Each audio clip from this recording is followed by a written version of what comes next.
Iniciando mais um resumão de sexta, eu sou Cris Almeida, assessor de investimentos, e estou aqui toda sexta-feira para tratarmos de assuntos que fazem diferença no seu bolso. Hoje, sexta-feira, 27 de março de 2026, vamos falar de dois assuntos, tá? O fim das lojinhas, é um ponto de interrogação, e os investimentos no nosso querido país. Cris Almeida, não vai falar da guerra também? Gente, já tá muita gente falando de guerra.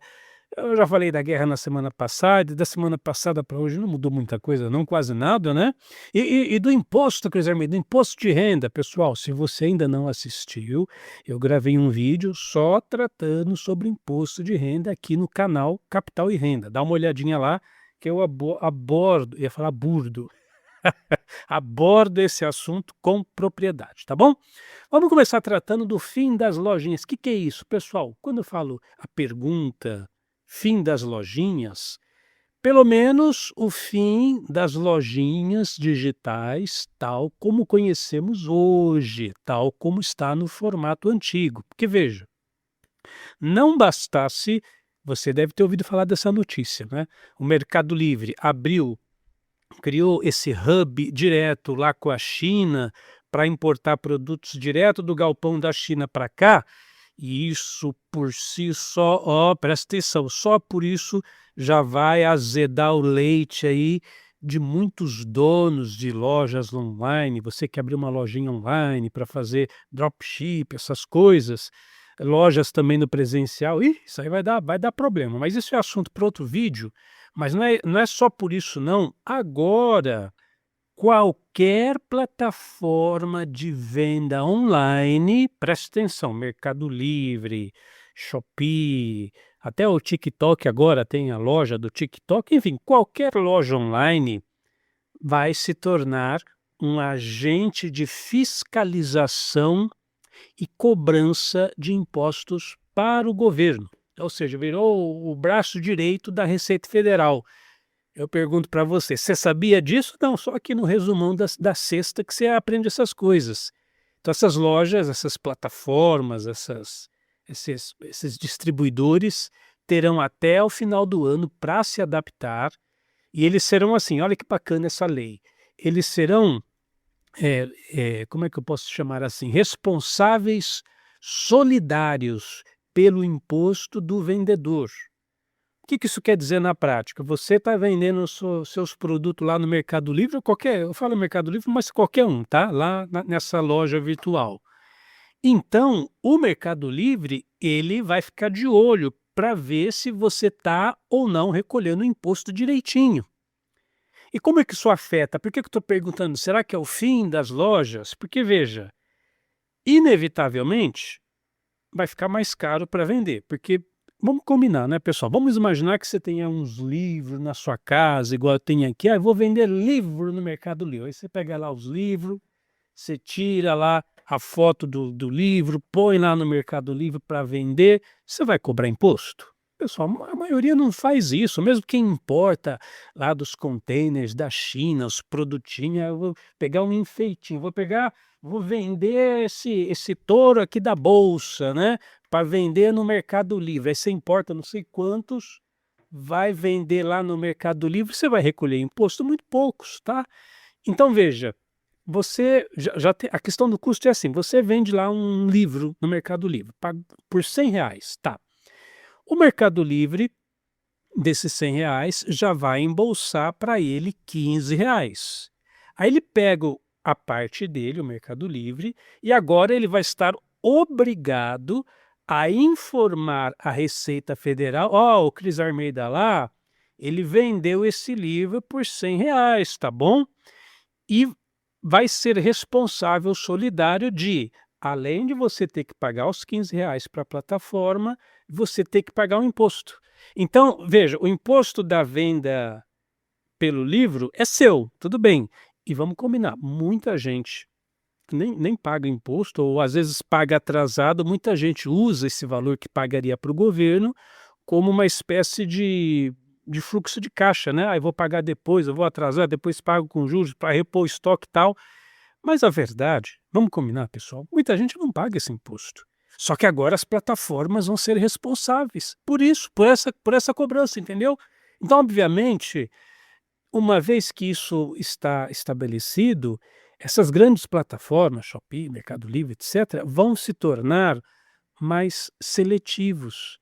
Eles, claro, não tenha dúvida disso, é por isso que eu estou falando que vai mudar. Eles vão priorizar quem tiver um CNPJ ativo, vender por CPF, não sei, eu acho que não vai ser mais possível não. Vamos ver até o final do ano como é que vai ficar. Eu acho que não vai ser mais possível. Você vai ter que ter um CNPJ ativo, vai ter que emitir nota fiscal eletrônica, vai ter que estar com o seu cadastro lá atualizado.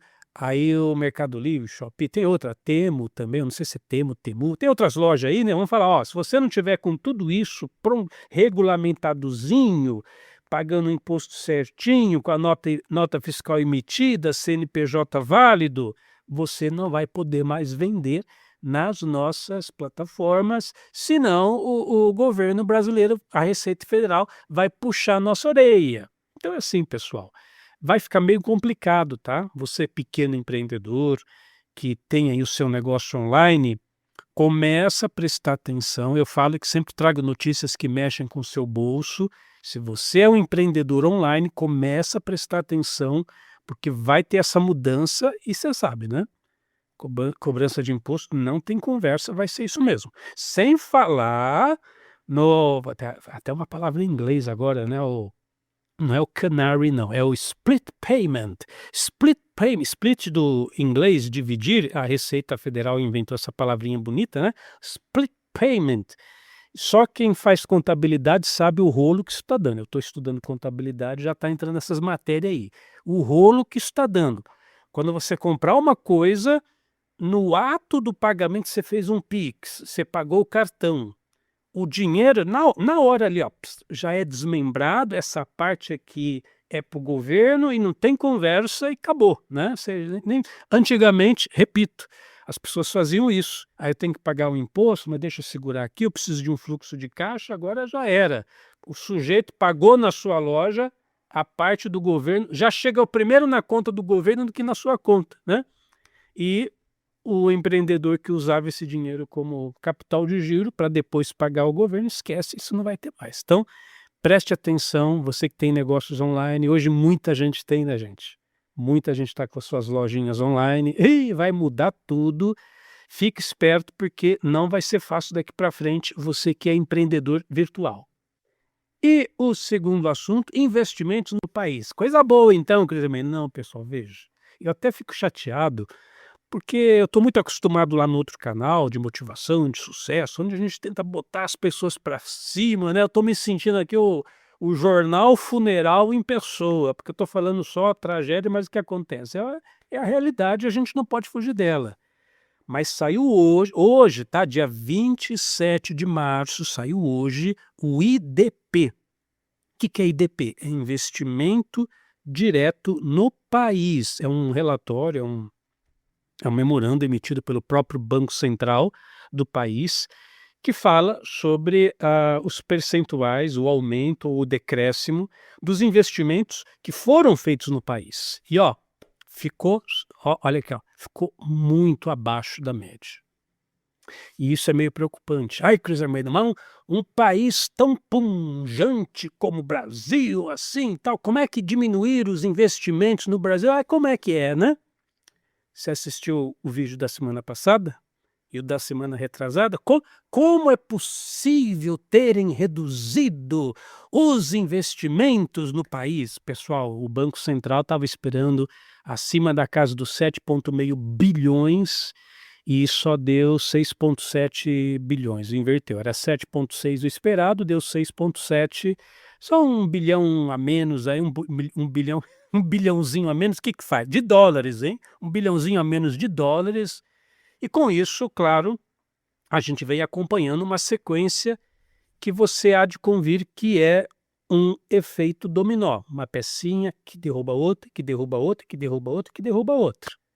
Já falei semana passada e retrasada que as empresas estão quebrando, estão falindo, estão fechando, estão entrando em recuperação judicial. É só você procurar os gráficos. Se você não está acompanhando os vídeos anteriores, Procura aí na internet, ó, empresas em recuperação judicial. Eu não vou nem mostrar o gráfico dessa vez, porque esse gráfico tá pornográfico já, viu, pessoal? Tá parecendo um filme de terror para ver esse gráfico, porque é uma coisa assim, ó, dá empresas quebrando em recuperação judicial, blá-blá-blá-blá-blá, aí agora dá os 3 últimos anos, pimba, lá para cima. É uma coisa assustadora, é um filme de terror com aquela notinha para maiores de 18 anos. E aí vem o efeito dominó. Com empresas quebrando, mais gente está se endividando. Então, o aumento do endividamento, porque a economia não está rodando, a economia não está fazendo o que deveria fazer. Tem até um trechinho, eu vou ler só o parágrafo, tá? Da revista Oeste, agora no dia 25, foi antes de ontem. Ó, presta atenção. O endividamento das famílias brasileiras alcançou o patamar mais crítico da última década. Logo que o volume de CPFs inadimplentes atingiu, presta atenção nesse número, 81,7 milhões. Em fevereiro agora, mais de 81, quase 82 milhões de indivíduos brasileiros, com nomezinho sujo lá no Serasa. Esse número representa um salto de quase 40% em comparação ao cenário de 10 anos atrás, quando o país contabilizava 59 milhões nessa situação. A economista-chefe do Serada Experian, Camila Abdelmalak, apresentou o diagnóstico durante um balanço sobre os indicadores de inadimplência, ressaltando que, presta atenção, o recorde, diz a Tar Camila, a economista-chefe do Serasa, o recorde negativo vem sendo superado mês após mês desde o início de 2025. Então, menos investimentos. Ai, que surpresa, não estão investindo no país. Menos investimentos. Empresas quebram, os indivíduos ficam endividados e mês após mês, desde 2025, vem e chegando a quase 82 milhões de brasileiros. Ó, pessoal, pesquisa aí no Google quantos habitantes tem no Brasil. Faz a conta aí, né? Mas a solução está vindo. Tem um ditado que eu gosto que diz assim: se você está preocupado com os problemas que o governo te arruma, espere até as soluções. Então, ontem, nosso digníssimo presidente Luiz Inácio, ele teve a reunião com o Galípolo, ontem, tá? Dia 26, ontem. O Galípolo é o presidente do Banco Central. E aí a justificativa é porque o governo está incomodado, estão querendo achar uma solução com esse endividamento tal. Pessoal, eu vou dizer para vocês, só tem uma solução. Eu já falei isso tantas vezes, a solução é ajuste fiscal. Ajuste fiscal junto com ajuste trabalhista.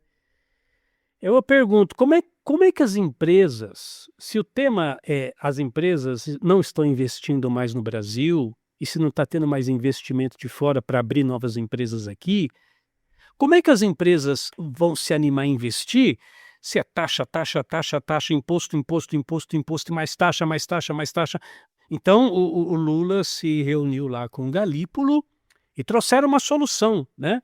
Ele chamou o novo ministro da Fazenda, o Dário Durigan, para formular medidas para reduzir o endividamento das famílias. Então eles vão tomar algum pacote, fazer alguma coisa para reduzir o endividamento.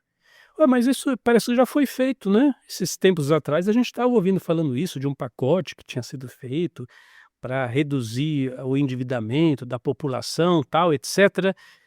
Mas aí, prepare-se para a surpresa. Acharam uma solução.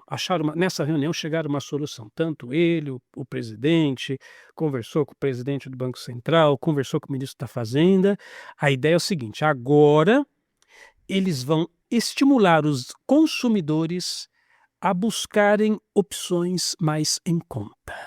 Essa é a solução. Então, você que é consumidor, se você está pagando caro em alguma coisa, procure um consumo mais em conta e isso vai ajudar, então, a resolver o problema no país. Pessoal, eu vou te dizer uma coisa, viu? Aí, Cris Almeida, você está falando mal do governo? Lógico que eu estou falando mal do governo, mas não é porque é de esquerda, de direita, de centro, de diagonal, não, pessoal. É porque o governo, desculpe falar assim, realmente tá uma droga, tá. Podia ser o Bolsonaro lá, se ele tivesse fazendo essa paçocada toda, gente, eu ia reclamar do mesmo jeito. Aliás, quando o Bolsonaro aumentou o Bolsa Família de 100, era 100 e 100 e não sei, não lembro se era 120, 160, era cento e tanto. Aí ele aumentou para 600 e lá vai pedrada, que aliás foi o maior aumento que o Bolsa Família teve. Na época eu fui contra também, eu não acho que, para mim não é por aí, entendeu, ficar dando bolsa, Bolsa Família. Para mim o único programa social que funciona se chama trabalho, se chama emprego. Ai, Cris Almeida, mas a taxa de desemprego caiu. Lógico que caiu, porque quem está no programa Bolsa Família é tido como se estivesse trabalhando, não entra no cadastro dos desempregados. A gente vive num país onde mais da metade da população depende do governo, depende de Bolsa Família e programas assistencialistas. Eu pergunto para você, como é que isso pode dar certo? Como é que isso pode dar certo? E ainda ontem, né, eu nem ia tocar nesse assunto, porque o pessoal acha que eu fico fazendo partidarismo político, e não é isso, pessoal, é a realidade, são os fatos, isso aí não é o que está acontecendo. O nosso querido e estimado presidente soltou mais uma pérola. Ele falou assim: "O povo não tem dinheiro e fica arrumando cachorro para cuidar, tem que ser igual lá na China. Na China eles não têm esse problema". Falando que porque na China o pessoal come o cachorro, né. Então as pessoas estão endividadas, porque você está devendo e você ainda por cima você arruma cachorro. Então pessoal, são, olha, são situações que a gente realmente tem que se perguntar, sabe aquela expressão: "Onde estamos? Como viemos parar aqui? Como viemos parar aqui?". E a solução não é tão complicada, não estou me dando aqui de um arquiteto da resolução social, mas é reduzir a máquina pública, torná-la mais enxuta, né, promover o livre mercado, deixar o empresário trabalhar. Ô presidente, ô governadores, ô deputados, senadores, vocês estão assistindo esse vídeo? Eu acho que não, né, mas se alguém assistir, deixa o empresariado trabalhar. Tá, reduzam a carga tributária, taxa, taxa, taxa, imposto, imposto, reduzam as complicações trabalhistas, tá.